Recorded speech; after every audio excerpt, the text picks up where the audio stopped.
Bonsoir à toutes et à tous et bienvenue pour cette soirée à la Grande Loge de France, Parole de jeunes initiés. Vous êtes très nombreux puisque vous étiez plus de 1000 inscrits, dont beaucoup de personnes qui sont ce soir en présentiel dans ce magnifique temple Pierre Brossolette. Et puis vous nous suivez également via Zoom et vous allez pouvoir intervenir tout au long de cette soirée. Soirée entièrement dédiée aux jeunes initiés, en relation avec la sortie de cette revue de la Grande Loge de France, Point de vue initiatique. Nous allons vous en parler plus en détail. C'est la raison pour laquelle je suis avec Olivier Baleine, le directeur de la publication de PVI. Bonsoir. Alors, une soirée entièrement, je vous le disais, dédiée aux jeunes initiés. Pourquoi, en 2024, ont-ils demandé à entrer en franc-maçonnerie et plus particulièrement à la Grande Loge de France? Qui sont-ils? Quels sont leurs espoirs? Quels sont leurs doutes? Au moment où les jeunes en général manquent de repères et recherchent du sens, nous allons essayer de comprendre comment cette demande s'est effectuée et pourquoi. Alors vous allez pouvoir intervenir tout au long de la soirée, vous pouvez d'ores et déjà intervenir sur Zoom pour poser vos questions. William Emmanuel se fera le porte-parole de vos questions et interviendra dans la partie de la table ronde.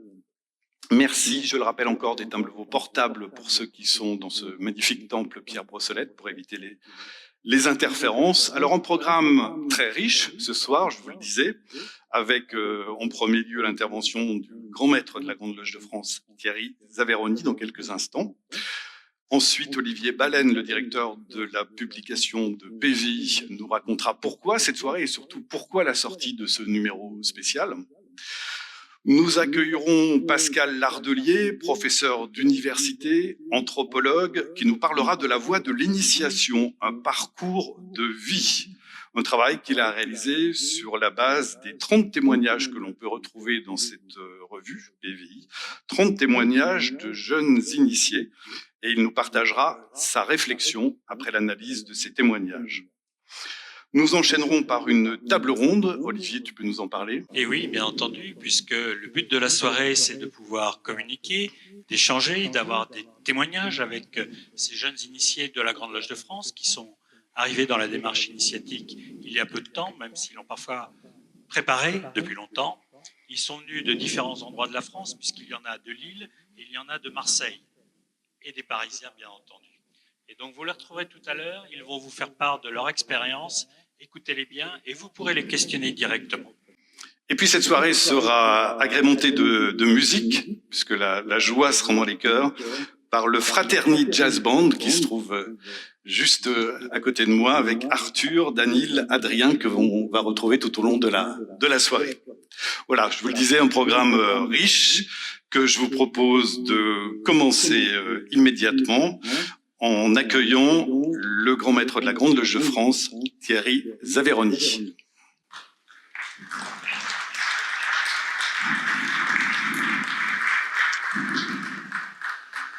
Merci Eric. Bonsoir à toutes et à tous. Bonsoir à toutes les personnes qui sont sur le webinaire pour partager cette soirée exceptionnelle. Vous dire que ce soir, je suis extrêmement heureux puisque c'est le fruit d'une réflexion que j'ai proposée dès mon élection au sein du Conseil fédéral et notamment au directeur de Point de vue initiatique en lui exprimant le souhait de pouvoir donner la parole aux jeunes initiés de la Grande Loge de France, nos apprentis, nos compagnons et nos maîtres. Cette région qui compose la Grande Loge de France est donc invitée, pressentir des frères de toute culture, de diversité professionnelle, de pensée. Et je l'ai souhaité que chacun puisse s'exprimer sans filtre, sans aucun filtre, sur les prémices, le début de cette initiation. Qu'est-ce que celle-ci leur a apporté au fil de ces quelques années? Qu'est-ce qu'ils ressentent en qualité de maçon quand ils sont en dehors de nos temples à couvert, loin de l'invective au quotidien, où plus personne ne s'écoute, où tout le monde se coupe la parole? Dans nos temples, ce n'est pas le cas. Il y a le respect de la parole prononcée, on écoute l'autre et ensuite on peut intervenir. Et puis, également, c'était de voir comment, dans le paysage d'une loge symbolique, comment l'alchimie pouvait se créer dans un climat intergénérationnel. Alors, comme vous le savez, nous avons des maçons de tout âge, et nous souhaitions savoir comment ils vivaient cela au contact de leur père. Alors j'ai eu ce bonheur d'être initié à l'âge de 24 ans, et j'ai connu, bien entendu, très tôt, cette relation à l'autre, cette relation avec mes pères, ceux qui avaient 10, 15, 20 ans de maçonnerie. Et j'ai pu, au travers de ces années, de ces décennies, frotter ma propre pierre, bien sûr très, très brute, pour essayer de la faire coïncider avec donc l'édifice du temple dans lequel nous étions, avec un temple qui est toujours à ciel ouvert, un temple où la construction est inachevée. Parce que, voyez-vous, au sein même de la Grande Loge de France, je dirais que le premier sujet qui nous intéresse, c'est l'humain. Au centre même de nos préoccupations, c'est l'humain. Et donc, ces jeunes initiés ont été amenés à s'exprimer donc sur ces départs, sur ces débuts d'initiation. Et je dois vous dire que j'ai eu le document en avant-première, et j'ai été extrêmement ému de lire ces témoignages. J'ai été extrêmement bluffé sur cette capacité qu'ils ont eue à appréhender déjà les symboles qu'on leur proposait dans les prémices de leur démarrage initiatique. Et là, je me suis dit, une fois que j'ai fini de consulter ces témoignages, je me suis dit, voilà, la suite, elle est assurée pour la Grande Loge de France. Ils sont là, la relève est là. Et un petit peu, si vous voulez, à contre-courant de ce que nous pouvons vivre au quotidien dans le monde extérieur, dans le monde dit de profane, c'était que mon souhait était de faire confiance à notre jeunesse. C'est de leur laisser un peu de place. Alors, pas toute la place, bien sûr. Je ne suis pas un grand maître qui s'inscrit dans le jeunisme, mais de la place. De la place, d'abord parce qu'on va leur montrer qu'on leur fait confiance. Et quand vous faites confiance à quelqu'un, ils vous l'auront. Et c'est ce qui s'est passé au travers de ce travail extrêmement riche. Et nous trouvons un point commun dans l'ensemble de ces témoignages. D'abord, il y a beaucoup d'humilité dans ces témoignages. Ensuite, il y a une force d'engagement qui est extrêmement présente. Et puis, il y a aussi le respect des anciens, ceux qui s'inscrivent aussi dans la transmission, ceux qui sont là non pas pour éblouir, mais ils sont là pour éclairer leur chemin. Voilà ce que je vous propose de partager ce soir avec eux. Ce sont ces témoignages, ce sont ces jeunes qui se sont engagés, mais pas n'importe où, dans un ordre initiatique, dans un ordre qui a 3 siècles existants, un ordre qui, depuis des siècles, est dans les mêmes rituels, applique ces rituels-là, applique ce rite, le rite écossais, ancien et accepté. Ce rite qui a tout un côté très chevaleresque, ce rite qui place au centre même de la démarche toutes les valeurs qui sont les nôtres. Bien sûr, le triptyque liberté, égalité, fraternité, mais aussi ordo ab chao, mais aussi ces valeurs d'amour de l'autre, désintéressé. C'est aussi cet engagement au-delà de ce que nous venons puiser dans le creuset de nos loges. Les francs-maçons de la Grande Loge de France, dès qu'ils sont apprentis, sont invités à la fin de chaque tenue, on leur rappelle d'aller porter à l'extérieur ce qu'ils sont venus puiser dans le creuset de nos loges. À l'extérieur, à titre individuel, je vais essayer de rendre ce monde un peu meilleur. Alors certes, c'est un sacré défi, certes, c'est une utopie, mais je peux vous dire que ce soir, ceux que vous allez entendre ne sont pas de doux rêveurs. Merci pour votre attention.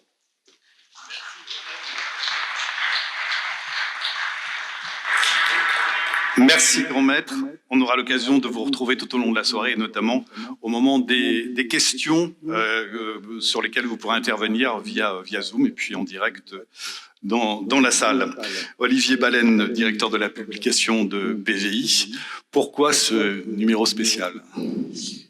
Imaginez-vous, vous le voyez derrière moi sur le mur qui représente la couverture du numéro de PVI. Nous sommes en 1870 et il a 17 ans. C'est évidemment d'Arthur Rimbaud dont je parle. Et à 17 ans et même à 16 ans, il avait publié des poèmes extraordinaires. Comment dirais-je? C'était un initié total. Vous le retrouvez là sur la fameuse photo de Carja. C'était Soleil et chair. Si les temps revenaient, les temps qui sont venus, car l'homme a fini. L'homme a joué tous les rôles. Au grand jour, fatigué de briser des idoles, il ressuscitera libre de tous ses dieux. Et comme il est du ciel, il scrutera les cieux. Et l'homme, peut-il voir? Peut-il dire « je crois » ? La voix de la pensée est-elle plus qu'un rêve? Briser les idoles, c'est ce qu'avait fait Arthur Rimbaud pour naître à nouveau et surtout ne pas s'en créer de nouvelles. Libre des dogmes, mais pas de la vérité qui est une formidable lumière. La voix de la pensée est bien vivante et les jeunes initiés, plus que tout autre, la portent. La revue PVI est, je me permets de le dire, toujours jeune, après ses 60 ans, pas loin de 30 000 pages publiées. C'est un arbre qui pousse toujours et qui donne, je crois, beaucoup de fruits. 210 numéros et l'esprit de la revue est celui de la Grande Loge de France. Nous n'avons pas de prêt-à-penser, mais nous espérons donner à penser. Nous n'avons évidemment pas d'idéologie, nous avons un engagement autour de l'homme et de sa perfectibilité en s'appuyant sur un rite qui est d'abord une méthode, une ouverture au monde, une ouverture à l'autre et bien entendu une ouverture à nous-mêmes.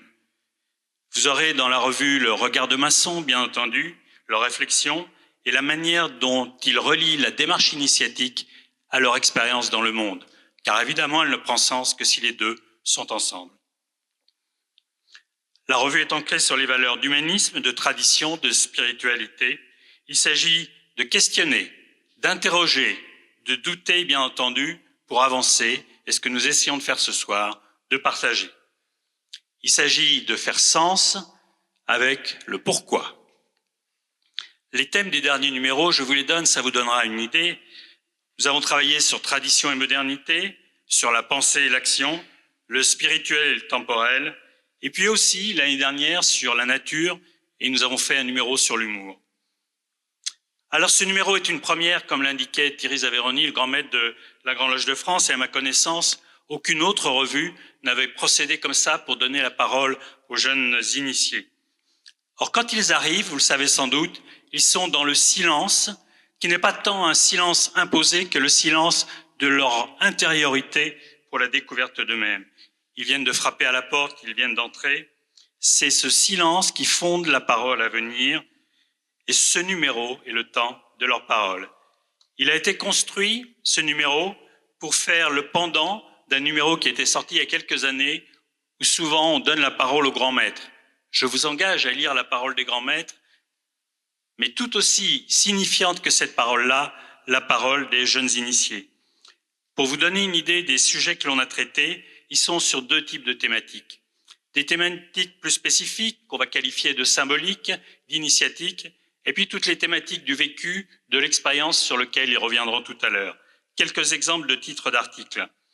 Un parmi les autres, ou seul avec l'autre, construire l'homme, préparer l'action, vie profane et démarche initiatique, la voie symbolique, bien sûr, puisque vous êtes ici entouré de plein de symboles, les yeux ouverts, les yeux ouverts.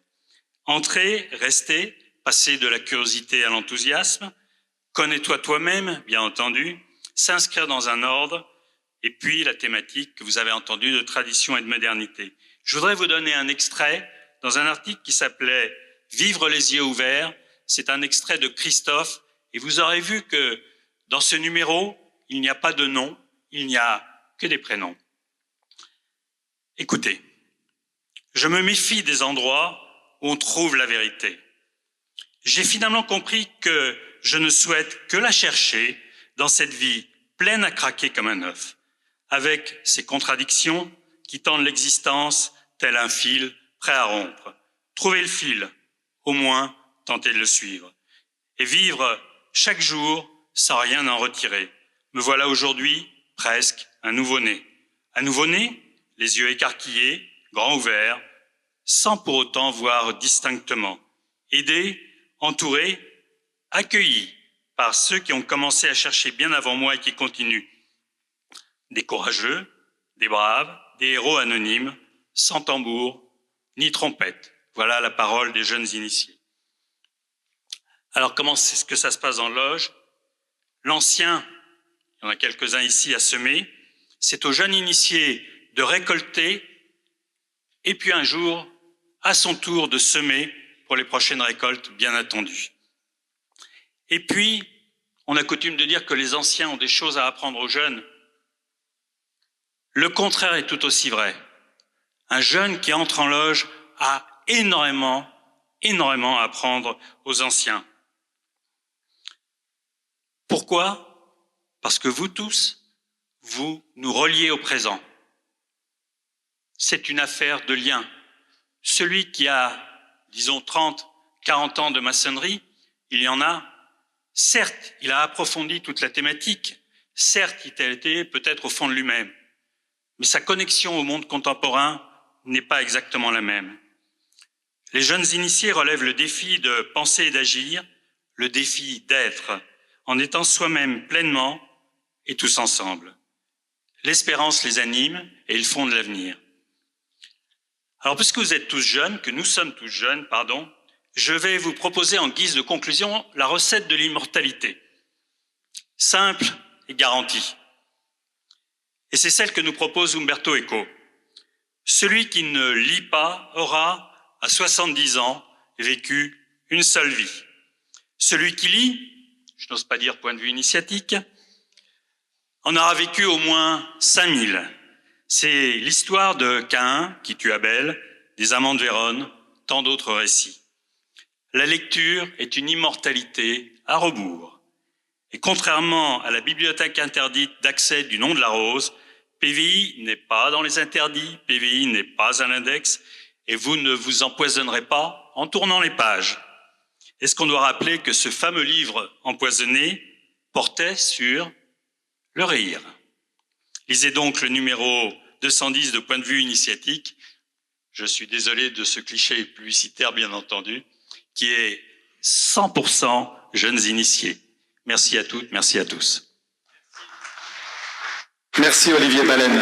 Olivier, petite information pratique. Bien sûr, Point de vue initiatique est accessible à tous. Et où est-ce qu'on peut l'acheter, le trouver,